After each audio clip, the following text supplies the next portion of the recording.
अच्छा जी, नेक्स्ट जो है वो लास्ट टॉपिक रह गया है इम्यूनोलॉजिक डिसऑर्डर्स का, क्रोनिक ग्रेन्युलोमेटस डिजीज़।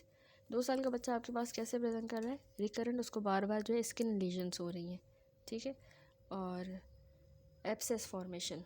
इस पिक्चर को देखें तो आपको ये जो है वो क्लियर हो जाएगा। एक्चुअली 2 साल का बच्चा आपके पास रिकरेंट जो है वो स्किन लीजन्स के साथ प्रेजेंट कर रहा है, उसको बार बार हो रही है एब्सेस फॉर्मेशन, जिसमें फिर इंसिजन और ड्रेनेज करनी पड़ रही है, 3 बार की गई है। बच्चे को जो है रिकरेंट थ्रश की भी पास्ट में हिस्ट्री है, कैंडिड या डायपर डर्माटाइटिस, फीवर भी है। अल्ट्रासाउंड किया तो उसके लिवर में भी 2 एब्सेसेस मिली हैं। एक्सरे नी का किया तो उसमें ऑस्टियोमाइलाइटिस है। सीरम इम्यूनोग्लोबुलिन्स बच्चे की रेज्ड है। ब्लड कल्चर और सेंसिटिविटी भी पॉजिटिव आया है, और लेकिन बच्चे का DHR टेस्ट में जो है वो सुपर ऑक्साइड की प्रोडक्शन नहीं हो रही। Lack of super oxide production in the DHR test. DHR test ना एक्चुअली डाई जो है ये, इसमें ना हम न्यूट्रोफिल्स चेक कर रहे होते हैं, उनकी ability to generate respiratory burst by converting the DHR dye into the fluorescent compound. DHR dye को फिर वो न्यूट्रोफिल्स फ्लोरोसेंट कंपाउंड में कन्वर्ट करते हैं। ये सारा मैं आपको इन्वेस्टिगेशन में थोड़ा सा समझाऊंगी, ठीक है। तो ये एक टिपिकल जैसे GCD का, क्रोनिक ग्रेन्युलोमेटस डिजीज़ का, ये भी एक प्राइमरी इम्यून डेफिशिएंसी डिसऑर्डर है, ठीक है, और इन्फेंसी और अर्ली चाइल्डहुड में। यहाँ पे मसला ये फेगोसाइट्स का डिसऑर्डर है। वाइट ब्लड सेल्स जैसे न्यूट्रोफिल, मोनोसाइट, मैक्रोफेज जो इनगल्फ और डिस्ट्रॉय करते हैं ना पैथोजेंस, उनका। तो इस कंडीशन में ऐसी म्यूटेशन आई है कि जो कंपोनेंट्स हैं NADPH ऑक्सीडेज एंजाइम कॉम्प्लेक्स, उनको कोड करने वाले जीन्स में फंक्शनल डिफेक्ट है।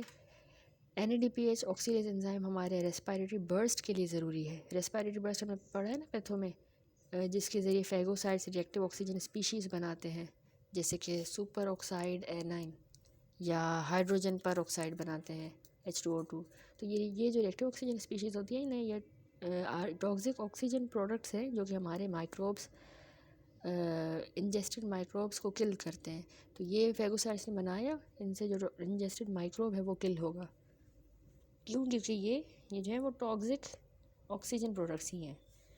तो उसके नतीजे में ग्रेन्युलोमेटस, जो क्रोनिक ग्रेन्युलोमेटस डिजीज़ में फेगोसाइट बैक्टीरिया को खा तो लेगा, फंजाई को, लेकिन उसको किल नहीं कर पाएगा इफेक्टिवली, क्योंकि रेस्पिरेटरी बर्स्ट ही नहीं हो रहा, ठीक है। तो इसको कहते हैं GCD, क्रोनिक ग्रेन्युलोमेटस डिजीज़। तो अब होगा ये कि क्रोनिक फेगोसाइट्स क्योंकि क्लियर नहीं कर रहा इन्फेक्शन को, वाल ऑफ उसने किया इन्वेडिंग ऑर्गेनिज्म को, तो इसलिए क्रोनिक इन्फेक्शन हो जाएगा। दूसरा, इनमें इन्फ्लामेटरी मास बनेगी, क्रोनिक इन्फ्लामेटरी टिश्यू मास, जिसको ग्रेन्युलोमा कहते हैं, तभी इसका नाम ये है ग्रेन्युलोमेटस डिजीज़, ठीक है। और ये एक्स लिंक्ड रिसेसिव है, न्यूट्रोफिल मोनोसाइट, इनकी कीमोटैक्सिस, इंजेक्शन, डीग्रेनुलेशन तो हो रही है, लेकिन ये कैटालेस पॉजिटिव माइक्रो ऑर्गेनिजम्स को किल नहीं कर पा रहे। तो क्या सिम्टम होंगे? बच्चे को फ्रीक्वेंट और सीवियर इन्फेक्शन होगा, ठीक है। 2 साल की उम्र में ही डिजीज़ के सिम्टम आना शुरू होंगे, ठीक है, एक्स लिंक्ड है ना। फ्रीक्वेंट रिकरेंट इन्फेक्शन हो रहा है स्किन का, लंग्स का, नमूनिया, माउथ में जिंजिवाइटिस, नोज़ का, इंटेस्टाइन्स, लिम्फ नोड्स, ये हाल मार्क है डिजीज़ का।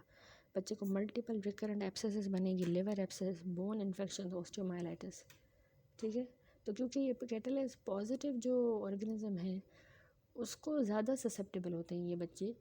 तो क्योंकि ये जो ऑर्गेनिजम्स है इनमें कैटालेस पॉजिटिव को ना हाइड्रोजन पर ऑक्साइड चाहिए होता है, और GCD के बच्चे ये बना नहीं पा रहे।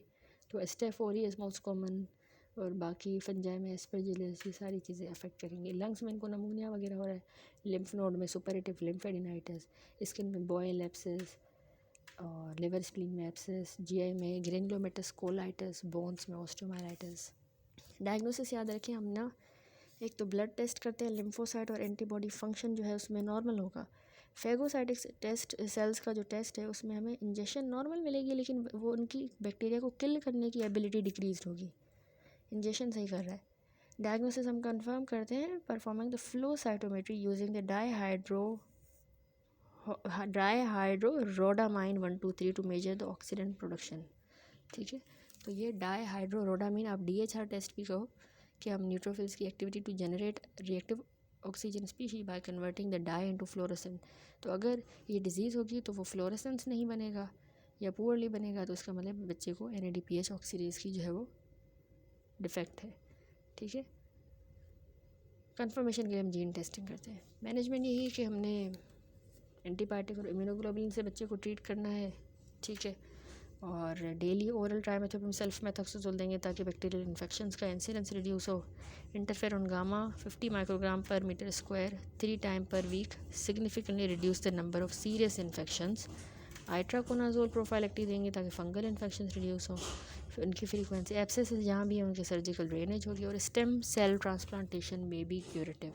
ठीक है, तो मैनेजमेंट में यही है कि हम लॉन्ग टर्म इन्फेक्शन की प्रिवेंशन भी कर रहे हैं और डेफिनेटिव क्योर। प्रोफाइलेक्सिस में हमने क्या दिया, ट्राइमेथोप्रिम, सल्फमेथोक्सोजोल, एजोल एंटीफंगल्स जैसे वेरिकोनाजोल, आइट्रोकोनाजोल, और इंटरफेरॉन गामा सबकुटेनियसली इंजेक्शन लगेगा हफ्ते में 3 बार ताकि सीरियस इन्फेक्शंस ना हो। क्यूरेटिव में हेमेटोपोइटिक स्टेम सेल ट्रांसप्लांट है। ठीक है, एक्यूट इन्फेक्शन अगर बच्चे को हुआ है तो उसको आप aggressively high dose IV broad spectrum antibiotic और एंटीफंगल से ट्रीट करते हो। That's it. तो क्रॉनिक ग्रेन्युलोमेटिस डिजीज़ कंप्लीट हुई। नेक्स्ट वीडियो से इंशाल्लाह अगला चैप्टर एंडोक्राइन डिसऑर्डर स्टार्ट करेंगे।